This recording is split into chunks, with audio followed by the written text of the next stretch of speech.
I'm 60 Seconds Spidey, and I'm recapping mainline Spider-Man comics in timeline order. Here's part 13.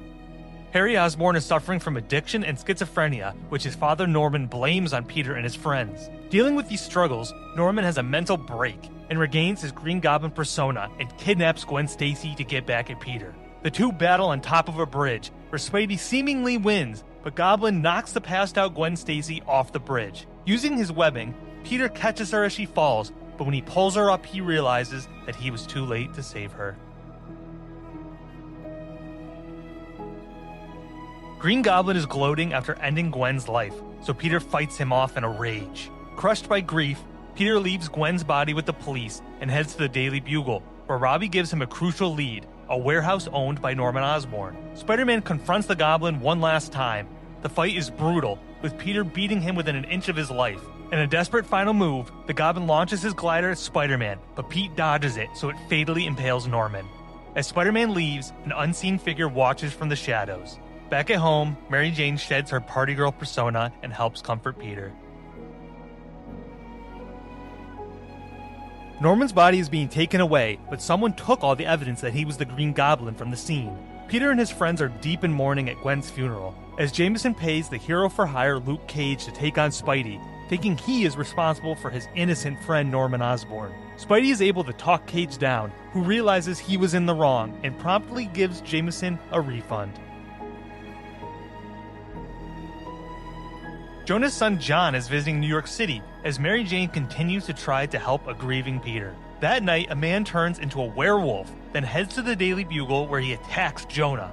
Spider-Man intervenes and fights off the man-wolf, but before Jonah can call the cops, he sees the man-wolf is wearing the very same necklace his son had on and worries that something is very wrong around here.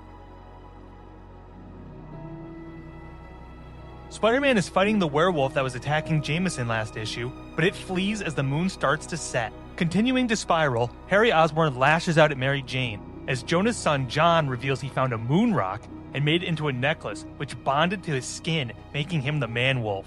That night, Man-Wolf strikes again, but Spidey uses his super strength to rip the amulet from his throat and tosses it into the river. Humiliated from his loss to Spidey, criminal Kangaroo undergoes a scientific experiment which grants him superpowers, but the scientist places a device in his head that forces him to do his bidding. The scientist sends Kangaroo to steal a radioactive isotope, but Spidey intervenes, trying to stop Kangaroo, but ultimately he breaks into the lab and is exposed to lethal radiation instantly.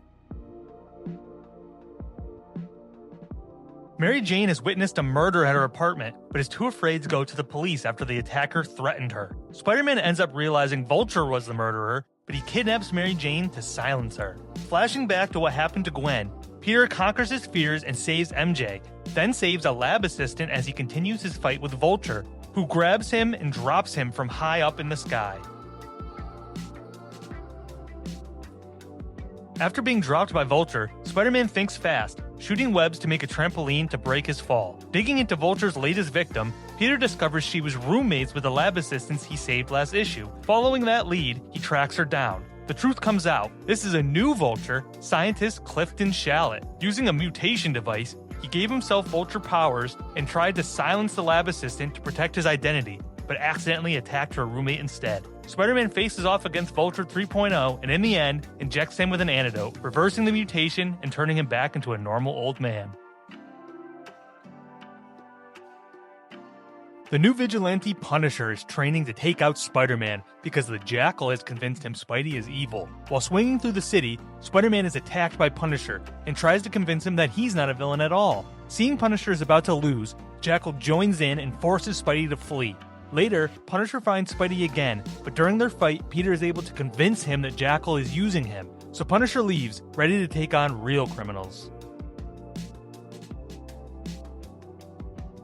Spider-Man stops a crime from being committed, but the crook's brain fries itself before he can reveal his boss's name. Spidey meets with Human Torch, who finished working on the Spider-Mobile, which Peter drives despite not having a license. Using the Spider-Mobile, he fights more criminals and webs them up before being chased off by their boss, Hammerhead. Later, the Jackal leaves a note for Spider-Man revealing crazy news. Doc Ock is about to marry Aunt May.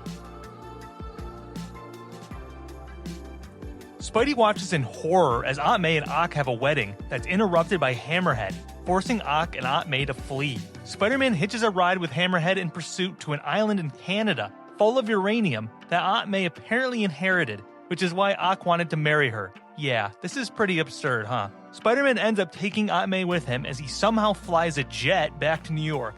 Meanwhile, Hammerhead and Ock fight over ownership of the island and end up exploding themselves.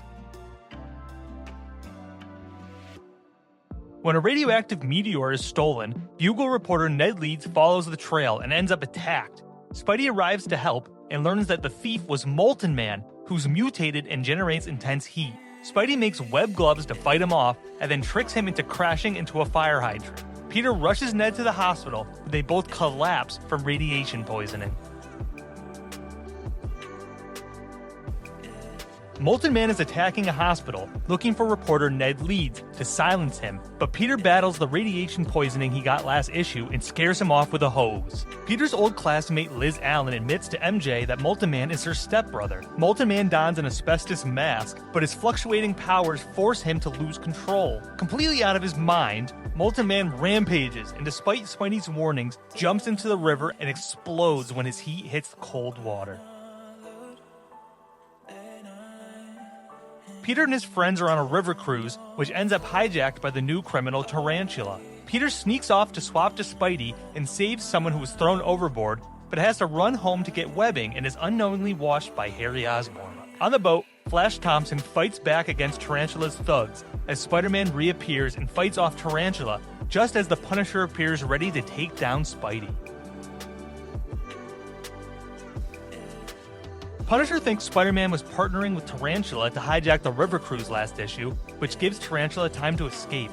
Spider-Man jumps into the river and then swaps back to Peter in a very transparent attempt to hide his secret identity from his friends. That night, Punisher and Spidey team up and take Tarantula on once again, easily defeating him as Harry Osborn goes into one of his father's goblin lairs.